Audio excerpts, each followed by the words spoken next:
안녕하세요. 캐드 강사 AI입니다. 자, 마지막 시간이 됐으면 좋겠는데, M텍스트 이어서 가도록 하겠습니다. 이게 네 번째 시간이죠. 네 번째 시간. 자, 이번에 이제 M텍스트 해야 되니까 다시 T를 치고, 그 다음에, 자, 두 코너를 찍어서 사각형, M텍스트를 작성할 영역을 만들고 작성을 해보는데, 저번에 이제 파라그래프, 단락까지, 행간, 단락까지 했는데, 자, 이제 그 뒤, 인서트. 자, 인서트는 이제 내용적으로 보면 이제 추가된다라는 건데, 아이콘이 3개가 있어요. 컬럼이 있고, 심볼이 있고, 필드가 있는데, 이 뒤에 2개는 추가는 맞는데, 삽입은 맞는데, 컬럼은 이게 여기 있다는 게 조금 이상하긴 하지만, 어떻게 보면 삽입의 개념이 될 수도 있겠지만은 좀 애매하네요. 자, 이제 컬럼즈라고 돼 있는데 이게 뭐냐? 네. 이제 기본적으로 이제 작성되는 형식을 보면은 여러 줄을 작성할 수 있으니까 이렇게 여러 줄이 작성이 가능합니다. 근데 내가 다 영역을 그렸다고 해서 그 영역을 넘어간다고 해서 그 아래로 작성이 안 되는 게 아니죠. 계속 이제 밑으로 내려가면서 작성되게 되는데, 컬럼의 개념은 뭐냐면 열을 얘기합니다. 열. 옆으로 넘어가는 거예요. 옆으로. 자, 그럼 이제 컬럼의 내용을 한번 보죠. 컬럼 내용을 딱 보려면, 자, 위에 있는 아이콘들이 있는데, 이거를 먼저 보기 상당히 애매해요. 그 밑에 보면 이제 insert column break라고 돼 있는데, 얘를 먼저 봐야 될 것 같아요. 예. 그래서 얘를 먼저 하죠. insert column break. 딱 눌러보면, 옆에, 자가 달려있는 줄이 하나 더 생깁니다. 그리고 여기 이제 써지죠. 이렇게 되고, 저기서 이제 내가 A 계속 내리는데, 이런 식으로 옆에 줄, 열을 하나 추가해 주는 게 컬럼입니다. 그래서 이제 기본적으로 이제 내가 옆에 이제 밑으로 더 이상 내리면 안 되겠다라는 순간에 옆으로 이제 넘겨서 열을 하나 추가해 주는 거예요. 내용 적을 내용은 더 있고, 이 칸을 더 이상 밑으로 내려서는 안 될 것 같고, 그때 옆에다 이제 똑같은 개념으로 작성을 하자. 이 개념으로 동작하는 게 컬럼입니다. 그래서 이제 추가적인 열을 더 발생을 시켜준다라는 거죠. 이게 이제 내가 여기서 또 한번 insert column break 해주면 또 열이 추가돼요. 그래서 이제 내가 계속해서 차고 하면 옆으로 옮기고 열을 하나씩 추가해서 작업을 해준다. 이 개념으로 동작을 하는데, 지금 제가 여기서 이제 insert column break를 쳐서 했는데, 뒤에 보면 alt 플러스 enter라고 돼 있습니다. 이게 저 명령을 내가 눌러서 열을 추가해 줄 수도 있지만, 기본적으로 작성을 할 때 저 alt enter라는 키로 반응을 해요. 그래서 이제 막 작성을 하다가 여기까지만 와서 더 이상 밑으로 내려가면 안 될 것 같은데, 그럴 때는 그냥 엔터를 치는 게 아니라 Alt 엔터를 치시면 자동적으로 컬럼이 발생을 합니다. 물론 컬럼이 생겼다고 해서 밑으로 작성을 못하느냐? 그건 아니에요. 작성이 됩니다. 더 밑으로 내려가서 작성이 되죠. 근데 추가적으로 내가 이제 글을 작성할 열이 더 필요하다라고 하면 Alt 엔터를 통해서 열을 추가해 줄 수 있어요. 자, 이 내용을 먼저 보고 나서 그 다음 내용들을 보는 게 나을 것 같아요. 자, 왜 그러냐면, 자, 컬럼 쪽에 보면, 노컬럼즈가 처음 나옵니다. 노컬럼즈라는 건 이제 열을 안 쓰겠다는 거죠. 안 쓰겠다는 거. 안 쓰겠다면, 그냥 작성하면 되는데, 이제 뭐하러 이렇게 해놨냐 하는데, 노컬럼즈를 하면 뭐가 되냐면, 사각박스가, 아까는 한 줄만 나오더니 딱, 내가 지정한 사이즈로 고정돼서 나오죠.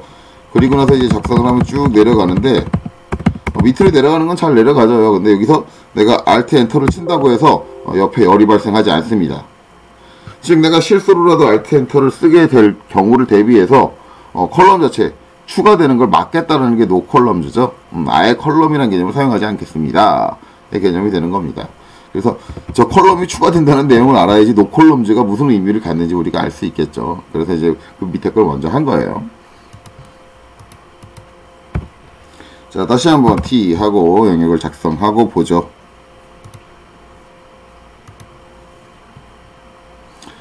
자, 컬럼즈. 자, 노컬럼즈 밑에는 다이나믹 컬럼즈가 있는데, 여기 2가지가 있습니다. 하나는 오토 하이트고 하나는 매뉴얼 하이트인데, 오토 하이트와 매뉴얼 하이트의 차이가 뭐냐? 근데 기본은 매뉴얼 하이트입니다. 하이트는 내가 글자를 작성하는 높이 영역에 대한 건데, 제가 50에 50 박스를 그려놨거든요. 근데 폭은 내가 이제 0단어를 한 줄로 쭉 쓰기 전까지는, 중간에 스페이스를 쓴다든가 아니면 한글로 작성을 한다든가 그러면 내가 지정한 50 거리가 도달하게 되면 자동적으로 밑으로 한 줄 내려왔습니다. 하지만 높이에 대한 건 아무런 의미가 없죠. 왜? 그 높이를 넘어서 써도 밑으로 작성이 되니까요. 자, 그게 매뉴얼 하이트인 상태입니다. 내가 쓴 글의 줄에 따라서 높이가 계속적으로 유동적으로 변하게 되는데, 자, 오토 하이트를 하게 되면 어떻게 되느냐? 내가 지정한 하이트가 고정이에요. 즉, 해서 내가 지정한 높이가 더 도달했다 그러면 자동적으로 옆으로 컬럼을 생성시키죠. 즉, 이 높이를 죽었다 깨나도 못 넘어간다. 내가 처음에 그린 박스의 높이를 넘어가지 못한다. 마찬가지로 다음 열도 글자를 작성해서 넘어가게 되면, 예, 열을 하나 추가해 주죠. 이게 이제 오토 하이트입니다.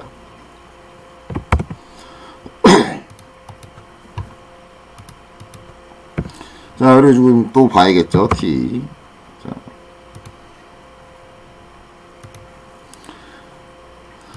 자, 그래서 이 다이나믹 컬럼이란 내용, 오토 하이트나 매뉴얼 하이트나 어떤 조건이 되면 옆으로 열을 자동으로 이제 생성시켜준다는 게 다이나믹 컬럼의 개념입니다.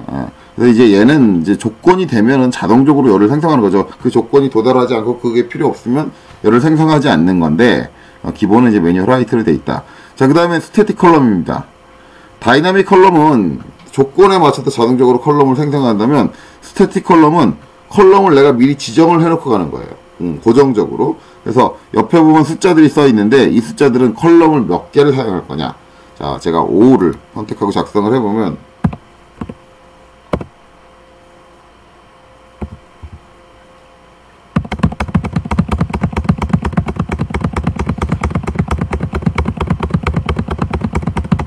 계속 옆에 지금 만들어져 있죠. 근데 여기는 더 이상 옆으로 안 넘어가네요. 자, 그럼 작성을 끝내고 한번 볼까요? 자, 지금 넘어간 컬럼의 개수, 열의 개수가 몇 개냐? 하나, 둘, 셋, 넷, 5개입니다. 즉, 내가 작성을 할 때 스태틱 컬럼에서 5를 지정을 했다면 기본적으로 생성하는 컬럼은 5고요. 그 앞에 있는 4개의 컬럼은 다이나믹 컬럼의 오토 하이트와 같은 개념을 적용을 받습니다.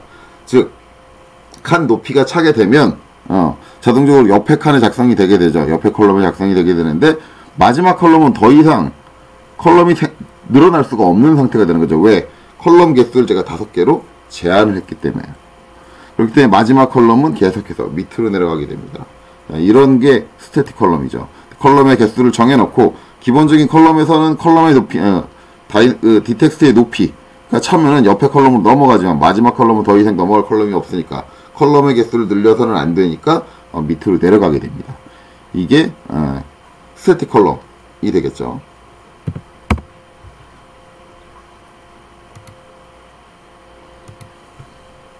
자, 다시 한번 컬럼에 가보면, 스태틱 컬럼에는 밑에 모어가 있습니다. 모어 버튼을 누르면 이렇게 컬럼 세팅이다 나오는 거죠. 컬럼 세팅의 개념은 여지껏 우리가 했던 그 컬럼을 내가 핸들링 할 수 있게 해주는 거예요. 핸들링 할 수 있게 수정으로 설정을 해서 잡아놓고 가는 거죠. 자, 기본적으로 이제 제가 자동으로 생성되는 컬럼들을 보면은 문제가 뭐가 있냐.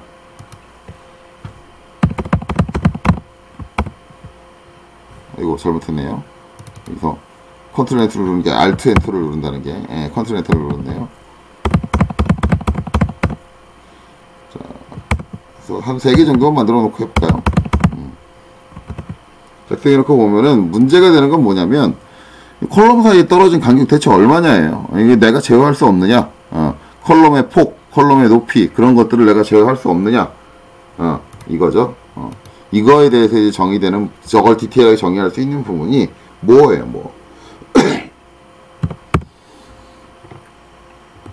자, 근데 이제 그 설정창, 컬럼 세팅으로 들어가는 게, 여기서 이제, 아까 제가 들어갈 때는 스태틱 컬럼에서 모어로 들어갔는데, 그게 굳이 거기를 갈 필요는 없고요. 제일 마지막에 있는 컬럼 세팅이 있죠. 이 버튼을 눌러서 바로 들어가시면 됩니다. 그래서 내가 지금 사용할 컬럼이 다이나믹 컬럼인지, 다이나믹 컬럼의 오토 하이트인지, 매뉴얼 하이트인지, 아니면 스태틱 컬럼인지, 노 컬럼인지 해줄 수 있는 거죠. 그리고 이제 밑에 보면 컬럼 넘버, 컬럼 개수를 몇 개를 쓸 거냐 정해줄 수 있는 건데, 지금은 다이나믹 컬럼인 상태입니다. 이 상태에서는 안 되겠죠. 컬럼의 개수를 제한하는 건 스태틱 컬럼이었어요. 스태틱 컬럼을 선택해야지 컬럼 개수를 입력할 수 있게 돼 있겠죠. 자, 하이트는 사각 박스, 컬럼, 줄이 써주는 칸 칸의 높이 50을 여기서 제어해주고요. 폭은 좌우 폭을 얘기합니다. 그러니까 사각의 사이즈를 X축은 하이트, Y축은 하이트에서 X축은 컬럼주에서 정해주게 됩니다. 그러면은 옆에 이상한 게 있는데 뭐 거터라고 돼 있는데 얘는 뭐냐? 컬럼과 컬럼 사이에 있는 빈 공백을 얘기해요. 자, 요거 한번 제가 만들어 보죠. 자, 기본적으로 우리는 50으로 할 거니까 50으로 할 거고요. 거터를 제가 10으로 입력할 겁니다. 자, 이렇게 하면은 밑에 값이 110인데 이게 뭔 얘기지? 토탈이라는 게 나오는데 뭐가 토탈이 110이라는 거야? 라고 하는데 이건 어떻게 생각하셔야 되냐면 컬럼 넘버와 컬럼 그리고 거터의 총합, 그래서 작성되는 텍스트의 전체 길이를 얘기합니다. 그러면은 컬럼 넘버가 2개다 그러면 50이 2개가 있겠죠. 그리고 2개가 있으니까 사이에 빈틈은 1개가 있겠죠. 그러니까 52개에서 100이 되는 거고 사이에 빈틈 하나에서 110이 되는 거죠. 그래서 작성되는 글자 전체의 길이는 110이 된다. 이런 식으로 이제 우리가 생각을 하시면 되겠죠. 그래서 이런 식으로 연산되는 거. 그래서 전체 길이를 제한하고 싶다면 내가 여기서 100 제한을 해주셔야겠죠. 그러면 어딘가에 사이즈가 줄어서 되겠죠. 일반적으로 거터 사이즈가 줄지 않고 컬럼의 사이즈가 줍니다. 그래서 컬럼 사이즈를 10을 줄여버렸으니까 2개니까 5 줄여가지고 45로 만들어버렸죠.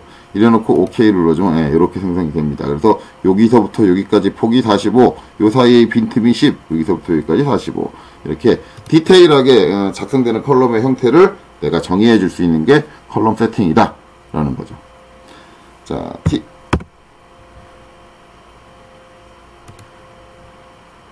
자, 이렇게 해서 컬럼은 끝났습니다. 자, 그 다음에 나오는 건 심볼이죠. 심볼은 기호를 뜻해요. 예전에 D텍스트 할 때도 기호에 대한 얘기가 나왔었죠. 마찬가지 M텍스트에서 기호를 사용하는데 얘는 심볼이라는 기능을 심볼이라는 기능을 제공을 하기 때문에 눌러주시면 이렇게 나오죠.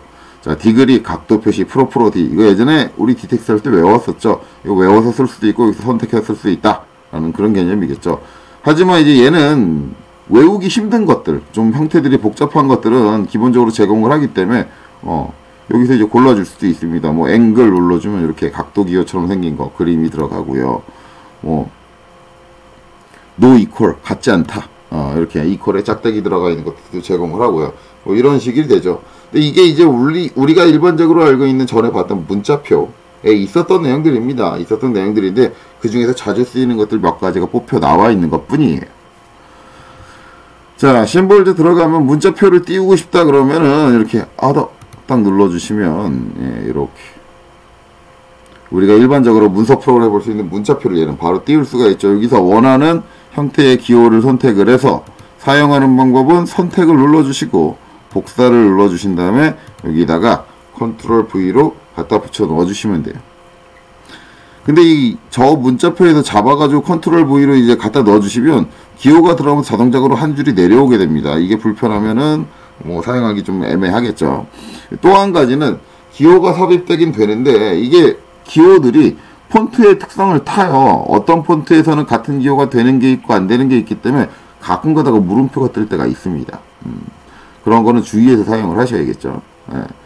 그 다음에 전에 얘기했던 대로 한글에 모음을 쓰시고 한자 버튼을 누르면 나오는 요것도 얘는 여전히 사용할 수 있습니다.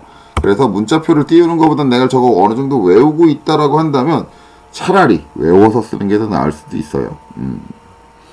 그래서 이제 이런 식으로 이제 기호를 삽입할 수 있다는데 한 가지 주의해야 될 거는 M텍스트에서 기호를 사용하게 되면 주의해야 될 게 하나 있어요. 뭐냐?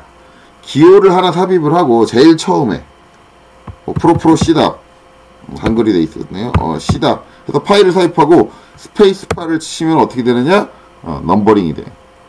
전에 이제 저희가 단락을 배울 때 넘버링 아니면 이제 머리글 그런 걸 붙일 수 있었죠. 근데 기호 형태 블렛이다 라고 하면 하나 이렇게 동그란 거 하나만 사용할 수 있다라고 했는데 이거를 내가 기호를 직접적으로 하고 사용을 하고 여기 설정이 넘버링이 오토로 붙는 Allow Auto Bullet 넘버링이 돼 있다면 기호를 삽입하고 스페이스바를 띄시면은 내가 삽입한 기호를 머리글 기호로 사용을 할 수가 있어요.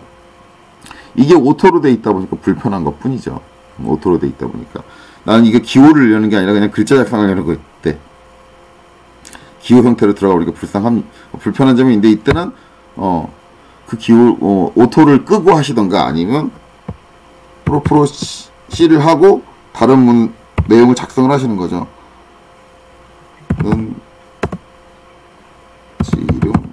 지름입니다. 이렇게 작성을 하시고 나서 굳이 거기 내가 공백이 필요하다 그러면 다시 돌아가셔서 띄셔야겠죠. 근데 띄어도 이렇게 되죠. 그래서 불편한 점이 있어요. 이때는 여기 번개 표시를 눌러서 리무브를 눌러주시면 됩니다. 리무브를. 그래서 이제 저런 식으로 오토가 들어가 있으면 불편한 경우가 있다라는 거죠. 만약에 저게 불편하다면 오토를 꺼놓고 쓰시고 저기 넘버링은 내가 직접적으로 위에서 아이콘을 통해서 넘버링을 해주는 형식으로 작성을 하셔야겠죠. 예. 그래서 이제 저런 불편함이 있으니까 저런 것들은 인지하고 사용을 하셔야 돼요. 자, 그 다음에 나오는 건 필드입니다. 자, 필드도 디텍스트 할 때 했었죠. 그때 이제 컨트롤 F입니다 라고 했죠. 그래서 이제 윈도우 시스템과 연결해서 뭐 파일을 생성한 날짜, 파일명, 아니면 저장 위치, 컴퓨터 시스템과 연동되는 그런 내용들을 컴퓨터와 연동해서 자동적으로 띄워줄 수 있는 기능들을 갖고 있는 필드를 삽입을 할 때 사용을 한다. 그래서 데이트 하면 날짜 형식을 원하는 형식으로 골라주고 OK 눌러주면 이렇게 필드가 삽입이 된다 라는 거죠. 뭐 이 내용은 뭐 디텍스트도 했던 내용이니까 이렇게 디테일하게 들어가지는 않겠습니다. 자, 그 다음에 나오는 건 스펠 체크네요. 스펠 체크는 맞춤법 검사라고 생각하시면 되겠죠. 근데 안타까운 건 한글은 의미가 없어요. 제가 이제 구독 쓸 텐데 구독과 를 쓸 텐데 구독과를 도라고 쓰고요.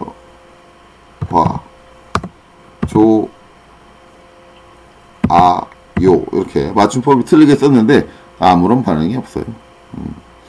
안타깝게도 한글은 스펠 검사가 안 됩니다.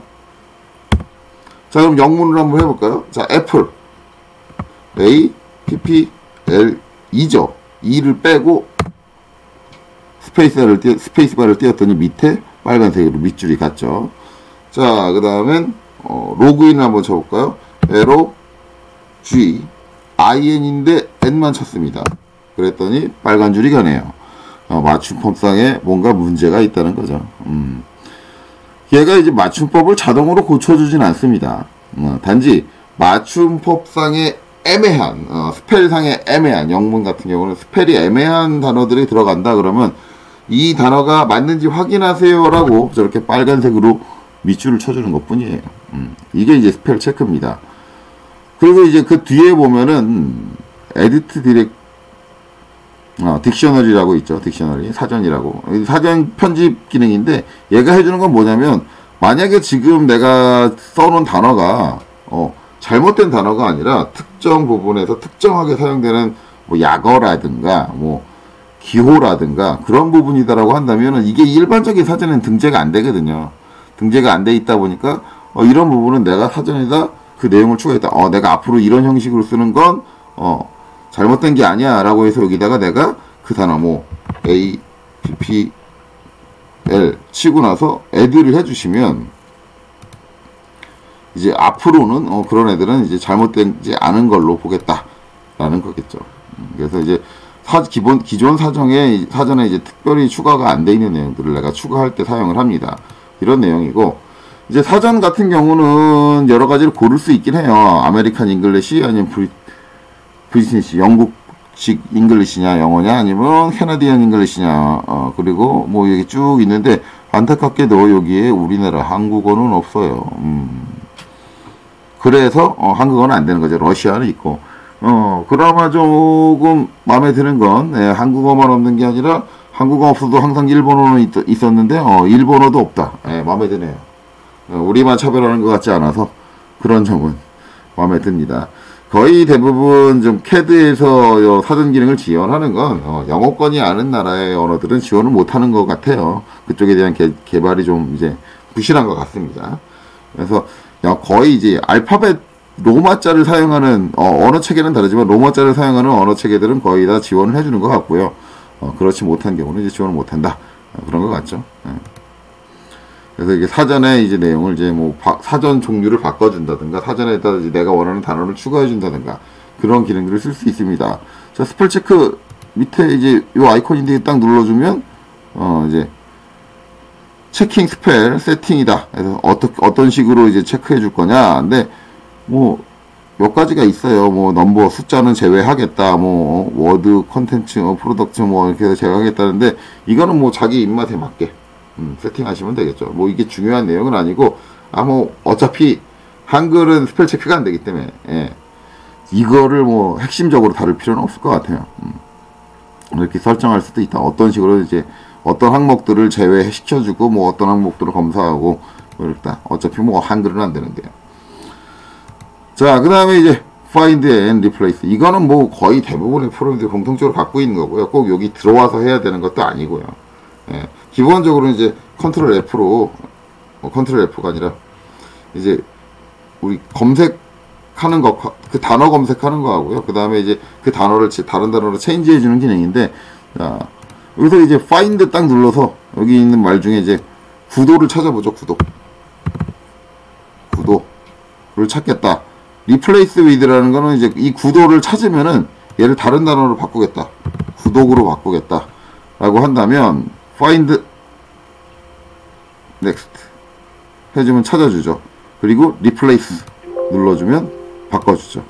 이런 식이에요. 그래서 이제 단어를 찾을 때 내가 해당하는 단어를 찾을 때는 그 찾을 때는 여기, 그리고 찾은 단어를 변경시키고 싶다 그러면 변경시킬 내용은 여기, 찾을 때는 find, 변경시킬 때는 replace 이렇게 되는 거죠. 그래서 이제 이렇게 돼 있고, 이제 밑에는 마찬가지로 찾아주는 조건이죠. 매치 케이스랑 find was world all 해당해주고, 이 조건들은 뭐 본인이 원하는 대로 맞춰서 사용을 하시면 됩니다. 근데 이건 꼭 여기서만 해야 되는 게 아니라 문서에 굳이 안 들어, m텍스트에 안 들어와 있어도 해줄 수 있는 방법이 있거든요.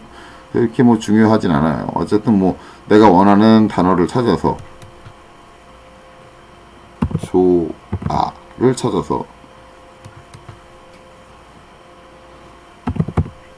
조아로 바꾼다. 이런 개념으로 사용되는 거죠. 예. 이게 답니다. 예. 자, 그 다음에 이제 툴즈 밑으로 쭉 내려보면은, 임포트 텍스트, 텍스트를 삽입하겠다라는 개념이 나오고요. 그 다음에, 올 캡스 툴 중에 있는데, 임포트 텍스트. 라고 한다면 이제, 다른 데서, 다른 문서에서, 이제, 내가 쓸 내용을, 가져올 수 있다는 거죠. 그래서 기본적으로 지원되는 파일 포맷이 txt, 텍스트 파일, 예, 기본적인 텍스트 파일하고, 리치 텍스트 파일은 RTF 형식, 이 두 가지를 지원을 하네요. 이 두 가지 형식으로 작성되어 있는 문서가 있다면 그 문서의 내용을 고스란히 갖고 와서 m텍스트 내용에 삽입을 해주겠다라는 개념이 됩니다. 자, 그리고 all caps 눌러주면 대문자죠. all caps 소문자 작성이 안 돼요. 예, 대문자로 작성해준다. 라는 거죠. 그 다음에 툴즈 눌러주면, 예, 변화가 없죠. 예, 이렇게 되는 겁니다. 그래서 이제 뭐, 여기도 크게 중요한 내용은 없어요. 자, 그 다음에 이제 뭐 하면, 캐릭터 셋 하면 이제 쭉 나오면 이제 사용되는 언어를 사용할 거냐 골라줄 수 있고요. 에디트 세팅 뭐 이런 것들이 있는데 뭐 크게 중요하진 않습니다. 자, 그 다음에 룰러는 위에 있는 줄자를 얘기해요. 저거를 이제 보이게 할 거냐, 안 보이게 할 거냐, 껐다 켰다 할 수 있고, 예. 그 다음에 이제 요 내용은 취소, 실행, 명령 취소, 실행. 그러니까 이전에 작성했던 텍스트 실행, 취소해 주는 거죠. 뭐 AA 작성하고 이제 딱 스페이스바 띄웠는데 취소 버튼 딱 누르시면 작성한 거, 그 전에 작성했던 거 전체 세트를 한꺼번에 취소해버리고 이건 취소한 걸 재실행한다. 이 내용이죠. 자, 그 다음에 얘는 작성 완료됐다. 끝날 때 쓰는 버튼이죠. 예, 이렇게 되는 거죠.